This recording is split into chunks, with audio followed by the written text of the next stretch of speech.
கருந்துளை அப்படின்றது நம்மளுடைய அண்டத்துடைய அசைக்க முடியாத அசுரன்னு சொல்லலாம். நம்ம கருந்துளை இருக்கக்கூடிய எல்லா பொருட்களையும் சாப்பிட்டுக்கிட்டே இருக்கோம், அது நட்சத்திரத்தையும் கூட. ஆனா ஒரு நட்சத்திரத்துக்கு உள்ள ஒரு கருந்துளை இருக்குன்னா உங்களால ஏத்துக்க முடியுமா? ஆனா இப்போ நம்ம தியரிட்டிக்கலா அதை நம்ம பார்க்க போறோம். இதை நம்ம அரை நட்சத்திரம்னு சொல்லுவோம். இந்த அரை நட்சத்திரத்துல என்ன நடக்குது அப்படிங்கறத நம்ம இன்டெப்தா நம்ம தெரிஞ்சுப்போம். I am Logabala Karthikeyan. You are வாட்சிங் ஜெனித் ஆஃப் சயின்ஸ்.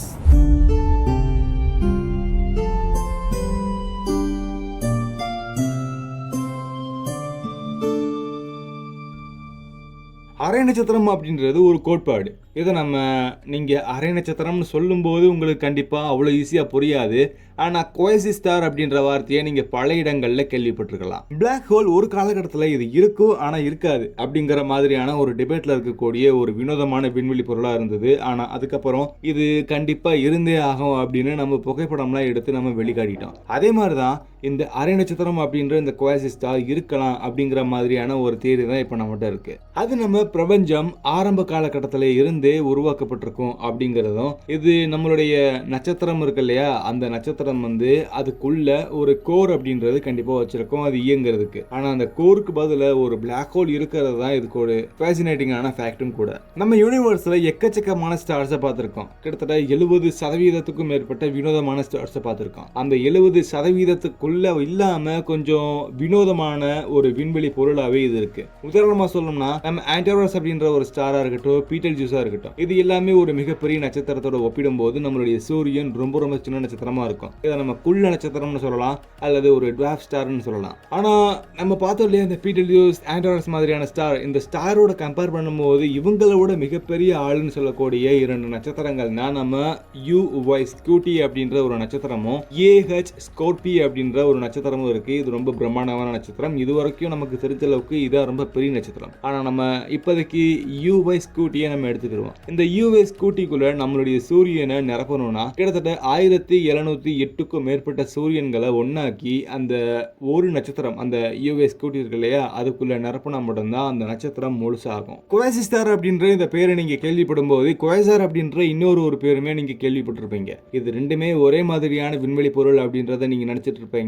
ஆனா ரெண்டுமே வேற வேற. குவைசி ஸ்டார் அப்படின்றது குவைசி ஸ்டெல்லர் ரேடியோ ஆப்ஜெக்ட் அப்படின்ற பேர்ல இருந்து வந்திருக்கு. இதைத்தான் நம்ம குவைசி ஸ்டார்னு சொல்லுவோம். ஆனா குவைசார் அப்படின்றது ஒரு பிரம்மாண்டமான ஒரு கருந்துளை இருக்கு அப்படின்னா அதை சுத்தி இருக்கக்கூடிய பல பொருட்கள் அயனியாக்கப்படும் போது அதோடைய மையத்திலிருந்து, அதாவது வட மற்றும் தென் துருவத்திலிருந்து விண்ணை நோக்கி ஒரு வினோதமான விண்வெளி பொருள் போகும். அதை நம்ம ஆஸ்ட்ரோபிசிக்கல் ஜெட்னு சொல்லுவோம். அதே மாதிரி இந்த குவைசார் மாதிரியான ஒரு பொருளுமே அதுல உருவாகும். ஸோ குவைசார் வேற, குவைசி ஸ்டார் வேற. குவைசார்ன்றது ஒரு கருந்துளையில இருக்கக்கூடிய ஒரு சின்ன ஆப்ஜெக்ட். ஆனா குவைசி ஸ்டார் அப்படின்றது அது ஒரு நட்சத்திரம், அது ஒரு அரை நட்சத்திரம்.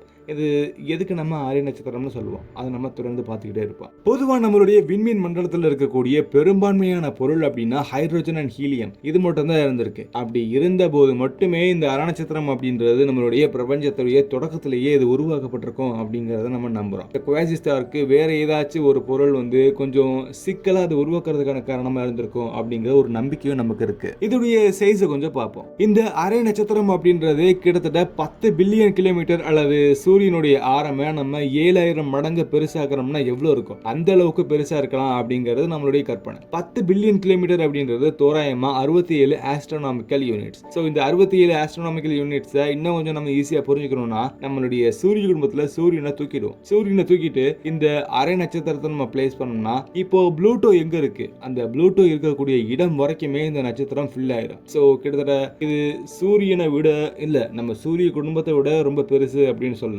இது சூரியன்ல இருந்து கிட்டத்தட்ட 40 ஆஸ்ட்ரோனாமிக்கல் யூனிட்ஸ் தொலைவுல இருக்கும். ஒரு ஆஸ்ட்ரோனாமிக்கல் யூனிட்ஸ் அப்படின்றது நம்மளுடைய சூரியனுக்கும் பூமிக்கும் இருக்கக்கூடிய தூரம். ஸோ எந்த அளவுக்கு ரொம்ப பிரம்மாண்டமா இருக்கும் அப்படிங்கறத நீங்க யோசிச்சு பாருங்க. நியூ ஹொரைசான் அப்படின்ற ஒரு ஸ்பேஸ் கிராஃப்ட் இருக்கு. இது நம்ம ப்ளூட்டோவை ஆராயறதுக்கே நம்ம அனுப்பப்பட்ட ஒரு பிரத்யேகமான ஒரு ஸ்பேஸ் கிராஃப்ட். அது ப்ளூட்டோவை அடையிறதுக்கே கிட்டத்தட்ட 10 ஆண்டுகள் ஆயிருக்கும். ஒருவேளை இந்த நியூ ஹொரைசான் அப்படின்ற ஸ்பேஸ் கிராஃப்ட் இந்த குவைசி ஸ்டாரோடைய மையத்திலிருந்து தப்பிக்கிறதுக்கு அதுக்கு ட்ரை பண்ணுச்சுன்னா அதோடைய வெளிப்புறத்தை அடைய இன்னும் 5 வருடம் சேர்த்து ஆகும். ஏன்னா நியூ ஹொரைசானுடைய இந்த பிரம்மாண்டமான விசிட் அப்படின்றது நம்மளுடைய சூரிய மண்டலத்துல தொலைதூர பகுதிகளை நம்ம பார்த்திருக்கோம். ஏன்னா அது ரொம்ப வேகமாகவும் பயணம் பண்ணுது. நம்ம இந்த குவாசிஸ் ஸ்டாரை சூரியனோட கம்பேர் பண்ணி பார்த்தோம். கிட்டத்தட்ட நம்ம சூரிய குடும்பத்தையே மொத்தமா இது சாப்பிட்டுருச்சு. இது நம்ம UV-Scuti அப்படின்ற ஒரு நட்சத்திரத்தோட கம்பேர் பண்ணி பார்ப்போம். நமக்கு தெரிஞ்ச அளவுக்கு இப்போ வரைக்கும் மிகப்பெரிய நட்சத்திரம்னா நம்ம UV-Scuti அப்படின்ற ஒரு நட்சத்திரத்தை சொல்லுவோம். நம்ம முன்னாடி நம்ம குறிப்பிட்ட மாதிரி இது சூரியனை விட கிட்டத்தட்ட 1708 மடங்கு ரொம்ப பெருசு. இது ஒரு கோட்பாட்டில் உள்ள இந்த குவாசிஸ் ஸ்டார் அப்படின்றது ரொம்ப பெருசா இருக்கலாம். இது ஒரு நேரடியான பதிலா இருக்காது.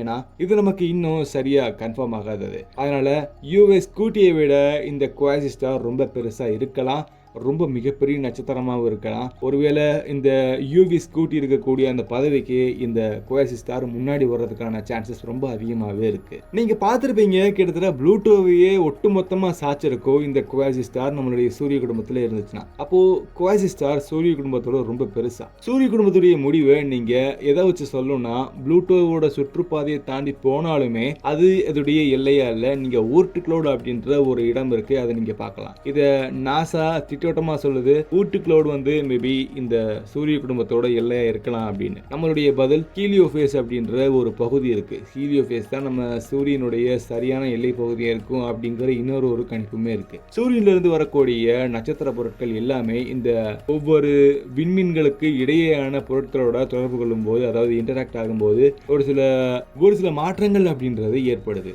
அந்த ஒரு இடத்தை தான் நம்ம ஹீலியோஃபேஸ் அப்படின்னு நம்ம சொல்லுவோம். இது சூரியன்ல இருந்து கிட்டத்தட்ட 123 ஆஸ்ட்ரோனாமிக்கல் யூனிட்ஸ் தொலைவில் இருக்கு. குவாசிஸ் ஸ்டாரோட அளவு கிட்டத்தட்ட 67 ஆஸ்ட்ரோனாமிக்கல் யூனிட்ஸ். ஸோ இது நம்ம சூரிய குடும்பத்தோட மிகப்பெரிய நட்சத்திரம் கிடையாது. எந்த நட்சத்திரமா வேணா இருந்துட்டு போகுது, எவ்வளவு பெரிய கொம்பனா இருந்தாலும் அதுக்கு ஆயுட்காலம் அப்படின்றது கண்டிப்பா இருக்கும். ஸோ அதே மாதிரி இந்த ஒரு வினோதமான குவாசிஸ் ஸ்டாருக்குமே ஒரு ஆயுட்காலம் அப்படின்றது இருக்கு. ஒரு நட்சத்திரம் எந்த அளவுக்கு பெருசா இருக்குதோ அதோடைய ஆயுட்காலம் ரொம்ப கம்மியா இருக்கும். சூரியனுடைய ஆயுட்காலம் சுமார் 10 பில்லியன் ஆண்டுகள். அது இப்போ தோராயமா பாதி வேத தாண்டிடுச்சு. ப்ராக்சிமா சென்டாரி மாதிரியான ரெட் ஜெயிண்ட் எல்லாமே ஒரு குள்ள நட்சத்திரம்னு சொல்லலாம். அதோடைய எரிபொருள் அது பயன்படுத்தும் போது ரொம்ப திறமையாக தான் அதை பயன்படுத்தும். அது 8 ட்ரில்லியன் ஆண்டுகளுக்கு மேலே வாழலாம் அப்படிங்கிறத நம்ம எதிர்பார்க்குறோம். ஒரு குவாசிஸ் ஸ்டார் சுமார் 7 மில்லியன் ஆண்டுகள் மட்டும்தான் வாழக்கூடியது. ஏன்னா அது ரொம்ப அதிகமான நட்சத்திரம் செய்யக்கூடிய செயல்பாடுல இருந்து கொஞ்சம் வினோதமாகவே இருக்குது.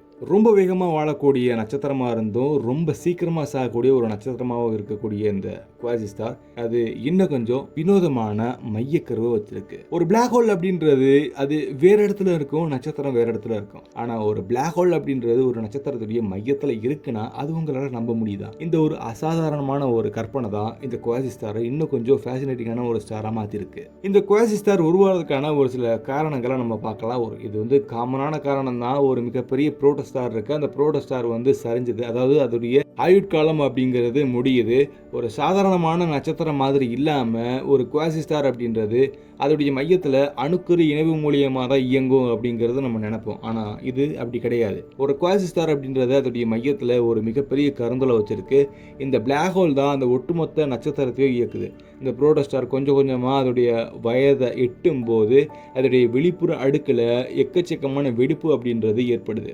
அதாவது பிளாக் ஹோல் அப்படின்றது அதோடைய வட மற்றும் தென் துருவத்தில் ஒரு வினோதமான ஒரு ஜெட் மாதிரியான ஆப்ஜெக்ட் வெளிப்படுறத நீங்கள் பார்த்துருப்பீங்க. அந்த வெளிப்படக்கூடிய அந்த ஆப்ஜெக்ட் இந்த நட்சத்திரத்துடைய அந்த வெளிப்புற அடுக்க வெடிப்பையும் தாண்டிட்டு வருது. ஸோ இது ஒரு சூப்பர்னோவா வெடிப்பு மாதிரி இருக்கும். பெரும்பான்மையான நட்சத்திரங்கள் அதோடைய வாழ்க்கையுடைய இறுதியை அடையும் போது இந்த மாதிரியான ஒரு செயல்பாட்டை மேற்கொள்றதுக்கு சான்ஸ் இருக்கு. பெரும்பான்மையான கேலக்சிஸ் அதோடைய மையத்தில் இருக்கக்கூடிய பிளாக் ஹோல் ஒருவேளை இந்த மாதிரியான ஒரு குவாசிஸ் ஸ்டார் இருக்கலாம் அப்படிங்கிற ஒரு நம்பிக்கையும் இருக்கு. இந்த ஸ்டாருடைய வெப்பநிலை அப்படின்றது ரொம்ப அதிகமாகவே இருக்கு. இது சுமார் 4000 கெல்வின் அப்படிங்கிறத நம்ம கண்டுபிடிச்சிருக்கோம். இது ரொம்ப சூடா இருக்கிற மாதிரி இருந்தாலுமே சூரியனுடைய வெப்பநிலை வெறும் 5778 கெல்வின் மட்டும்தான். ஸோ அதை விட இது குவாசிஸ் ஸ்டார் சூரியனோட கொஞ்சம் வெப்பம் கம்மியாக இருக்குது. ஸோ இது கொஞ்சம் நமக்கு கொஞ்சம் வியர்டாக ஃபீல் ஆகிறதுக்கான சான்சஸ் ரொம்ப அதிகமாகவே இருக்குது. இந்த டிஃப்ரெண்ட்டான விண்வெளி பகுதியை நீங்கள் பார்த்துருப்பீங்க. இதோடைய மையத்தில் ஒரு பிளாக் ஹோல் இருக்கும். இதே மாதிரியான ஒரு பிளாக் ஹோல் வினோதமாக இருக்குது, ரொம்ப பிரம்மாண்டமாக அது எப்படி வளர்ந்துருக்கு அப்படிங்கிறத நம்ம கண்டுபிடிச்சிருக்கோம். அதுக்கான டிக்கெட் ஐகார்ல ஷோவை நீங்கள் மறக்காமல் கிளிக் பண்ணுங்கள். இதே மாதிரி டிஃப்ரெண்ட்டான வேற ஒரு வீடியோவில் கண்டிப்பாக நம்ம சேர்ந்து பண்ணிக்கலாம். பாய்.